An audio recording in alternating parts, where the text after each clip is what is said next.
اعوذ باللہ من الشیطان الرجیم بسم اللہ الرحمن الرحیم۔ شروع اللہ کے نام سے جو بے حد مہربان نہایت رحم والا ہے۔ الحمد للہ رب العالمین، سب تعریفیں اللہ کے لیے ہیں جو پالنے والا ہے سارے جہان کا۔ الرحمن الرحیم، بے حد مہربان نہایت رحم والا۔ مالک یوم الدین، مالک روز جزا کا۔ ایاک نعبد و ایاک نستعین، تیری ہی ہم بندگی کرتے ہیں اور تجھ ہی سے مدد چاہتے ہیں۔ اہدنا الصراط المستقیم، بتلا ہم کو راہ سیدھی۔ صراط الذین انعمت علیہم، راہ ان لوگوں کی جن پر تو نے فضل فرمایا۔ غیر المغضوب علیہم ولا الضالین، جن پر نہ تیرا غصہ ہوا اور نہ وہ گمراہ ہوئے۔ شروع کرتا ہوں اللہ کے نام سے جو بڑے مہربان نہایت رحم والے ہیں۔ الحمد للہ رب العالمین، سب تعریفیں اللہ کو لائق ہیں جو مربی ہیں ہر عالم کے مخلوقات۔ الگ الگ جنس ایک ایک عالم کہلاتا ہے، مثلا عالم ملائکہ، عالم انسان، عالم جن۔ الرحمن الرحیم، جو بڑے مہربان نہایت رحم والے ہیں۔ مالک یوم الدین، جو مالک ہیں روز جزا کے، مراد قیامت کا دن ہے جس میں ہر شخص اپنے عمل کا بدلہ پائے گا۔ ایاک نعبد و ایاک نستعین، ہم آپ ہی کی عبادت کرتے ہیں اور آپ ہی سے درخواست و انات کی کرتے ہیں۔ اہدنا الصراط المستقیم، بتلا دیجیے ہم کو رستہ سیدھا، مراد دین کا راستہ ہے۔ صراط الذین انعمت علیہم، راستہ ان لوگوں کا جن پر تو نے انعام فرمایا، مراد دین کا انعام ہے۔ غیر المغضوب علیہم ولا الضالین، نہ راستہ ان لوگوں کا جن پر آپ کا غضب ہوا اور نہ ان لوگوں کا جو راستہ سے گم ہو گئے۔ راہ ہدایت چھوڑنے کی دو وجہ ہوا کرتی ہیں، ایک تو یہ کہ اس کی پوری تحقیق ہی نہ کرے، ضالین سے ایسے لوگ مراد ہیں۔ دوسری وجہ یہ ہے کہ تحقیق پوری ہونے کے باوجود اس پر عمل نہ کرے، مغضوب علیہم سے ایسے لوگ مراد ہیں، کیونکہ جان بوجھ کر خلاف کرنا زیادہ ناراضی کا سبب ہوتا ہے۔ معارف و مسائل، سورہ فاتحہ کے مضامین۔ سورہ فاتحہ 7 آیتوں پر مشتمل ہے، جن میں سے پہلی 3 آیات میں اللہ تعالیٰ کی حمد و ثنا ہے اور آخری 3 آیتوں میں انسان کی طرف سے دعا و درخواست کا مضمون ہے جو رب العزت نے اپنی رحمت سے خود ہی انسان کو سکھایا ہے، اور درمیانی ایک آیت میں دونوں چیزیں مشترکہ ہیں، کچھ حمد و ثنا کا پہلو ہے، کچھ دعا و درخواست کا۔ صحیح مسلم میں بروایت حضرت ابو ہریرہ رضی اللہ تعالیٰ عنہ سے منقول ہے کہ رسول کریم صلی اللہ علیہ وسلم نے فرمایا کہ اللہ تعالیٰ نے فرمایا ہے کہ نماز یعنی سورہ فاتحہ میرے اور میرے بندے کے درمیان 2 حصوں میں تقسیم کی گئی ہے، نصف میرے لیے ہے اور نصف میرے بندے کے لیے، اور جو کچھ میرا بندہ مانگتا ہے وہ اس کو دیا جائے گا۔ پھر رسول اللہ صلی اللہ علیہ وسلم نے فرمایا کہ بندہ جب کہتا ہے الحمد للہ رب العالمین تو اللہ تعالیٰ فرماتا ہے کہ میرے بندے نے میری حمد کی ہے، اور جب وہ کہتا ہے الرحمن الرحیم تو اللہ تعالیٰ فرماتا ہے کہ میرے بندے نے میری تعریف و ثنا بیان کی ہے، اور جب بندہ کہتا ہے مالک یوم الدین تو اللہ تعالیٰ فرماتا ہے کہ میرے بندے نے میری بزرگی بیان کی ہے، اور جب کہتا ہے ایاک نعبد و ایاک نستعین تو اللہ تعالیٰ فرماتا ہے کہ یہ آیت میرے اور میرے بندے کے درمیان مشترک ہے، کیونکہ اس میں ایک پہلو حق تعالیٰ کی حمد و ثنا کا ہے اور دوسرا پہلو بندے کی دعا و درخواست کا۔ اس کے ساتھ یہ بھی ارشاد ہوا کہ میرے بندے کو وہ چیز ملے گی جو اس نے مانگی۔ پھر جب بندہ کہتا ہے اہدنا الصراط المستقیم آخر تک تو حق تعالیٰ فرماتا ہے کہ یہ سب میرے بندے کے لیے ہے، اس کو وہ چیز ملے گی جو اس نے مانگی۔ مظہری الحمدللہ کے یہ معنی ہے کہ سب تعریفیں اللہ کے لیے ہیں، یعنی دنیا میں جہاں کہیں کسی چیز کی تعریف کی جاتی ہے وہ در حقیقت اللہ تعالیٰ ہی کی تعریف ہے، کیونکہ اس جہان رنگ و بو میں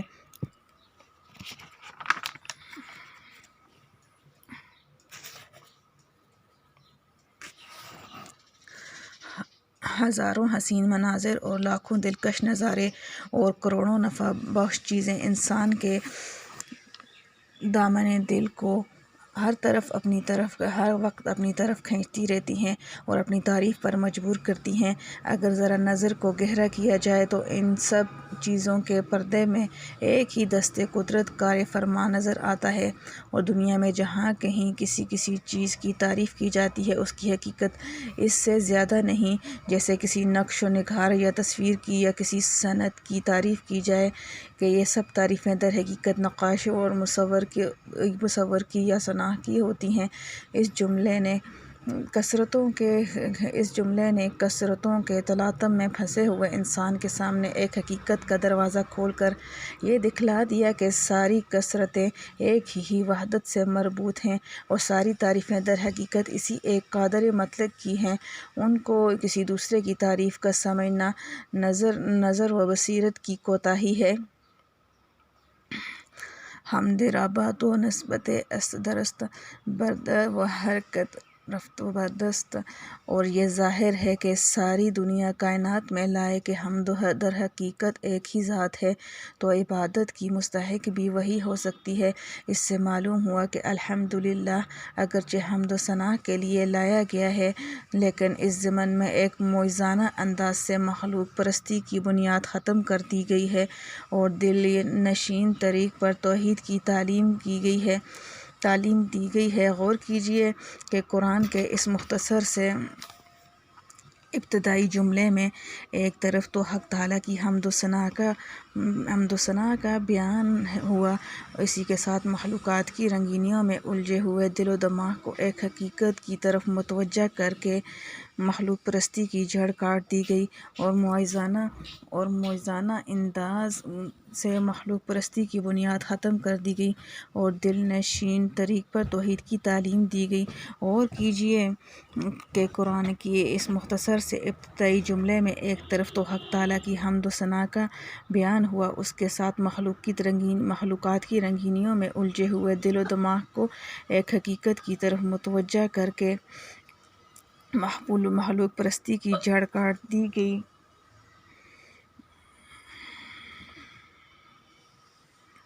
اور معجزانہ انداز سے ایمان کے سب سے پہلے رکن توحید بازی کا نقش اس طرح جما دیا کہ جو دعویٰ ہے اس میں غور کرو تو وہی اپنی دلیل بھی ہے۔ فتبارک اللہ احسن الخالقین۔ اس مختصر ابتدائی جملے کے بعد اللہ تعالیٰ کی پہلی صفت رب العالمین ذکر کی گئی ہے۔ مختصر الفاظ میں اس کی بھی تشریح دیکھیے۔ لفظ رب کے معنی یعنی لغت کے اعتبار سے تربیت و پرورش کرنے والے کے ہیں، اور تربیت اس کو کہتے ہیں کہ کسی چیز کو اس کے تمام مصالح کی رعایت کرتے ہوئے درجہ بدرجہ آگے بڑھایا جائے یہاں تک کہ وہ حد کمال کو پہنچ جائے۔ وہ لفظ صرف اللہ تعالیٰ کی ذات پاک کے لیے مخصوص ہے، کسی مخلوق کا بدون اضافت کے رب کہنا جائز نہیں، کیونکہ ہر مخلوق خود محتاج تربیت ہے، وہ کسی دوسرے کا کیا کر سکتا ہے۔ العالمین عالم کی جمع ہے جس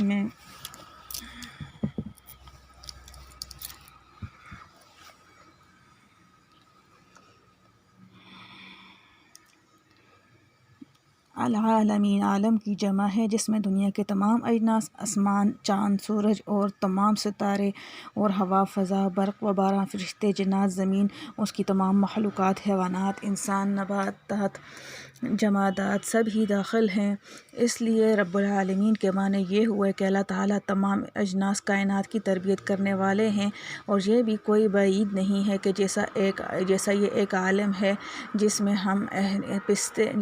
بستے ہیں، اور اس کے نظام شمسی و قمری و برق و باران اور زمین کے لاکھوں مخلوقات کا ہم مشاہدہ کرتے ہیں، یہ سارا ایک ہی عالم ہو اور اس جیسے ہزاروں لاکھوں دوسرے عالم ہوں جو اس عالم سے باہر کی خلا میں موجود ہوں۔ امام رازی رحمۃ اللہ علیہ نے اپنی تفسیر کبیر میں فرمایا ہے کہ اس عالم سے باہر ایک لامتناہی خلا کے وجود دلائل عقلیہ سے ثابت ہے، اور یہ بھی ثابت ہے کہ اللہ تعالیٰ کو ہر چیز پر قدرت ہے۔ اس کے لیے کیا مشکل ہے کہ اس نے اس لامتناہی خلا میں ہمارے پیش نظر عالم کی طرح اور بھی ہزاروں لاکھوں عالم بنا رکھے ہوں۔ حضرت ابو سعید خدری رضی اللہ تعالیٰ عنہ سے منقول ہے کہ عالم 40,000 ہیں، اور یہ دنیا مشرق سے مغرب تک ایک عالم ہے، باقی اس کے سوا ہیں۔ اسی طرح حضرت مقاتل رحمۃ اللہ امام تفسیر سے منقول ہے، عالم 80,000 ہیں۔ کرتبی اس پر جو یہ شبہ کیا جاتا تھا کہ خلا میں انسانی مزاج کے مناسب ہوا نہیں ہوتی، اس لیے انسان یا کوئی حیوان وہاں زندہ نہیں رہ سکتا، امام رازی رحمۃ اللہ علیہ نے اس کا یہ جواب دیا ہے کہ یہ کیا ضروری ہے کہ اس عالم سے خارج خلا میں جو دوسرے عالم کے باشندے ہوں ان کا مزاج بھی ہمارے عالم کے باشندوں کی طرح ہو جو خلا میں زندہ نہ رہ سکیں؟ یہ کیوں نہیں ہو سکتا؟ ان عالموں کے باشندوں کے مزاج و طبع، ان کی غذا و ہوا یہاں کے باشندوں سے مختلف ہوں۔ یہ مضمون تو اب سے 770 سال پہلے کے اسلامی فلاسفر امام رازی رحمۃ اللہ علیہ کا لکھا ہوا ہے، جبکہ فضا و خلا کی سیر اور اس کی پیمائش کے آلات و ذرائع ایجاد نہ ہوئے تھے۔ آج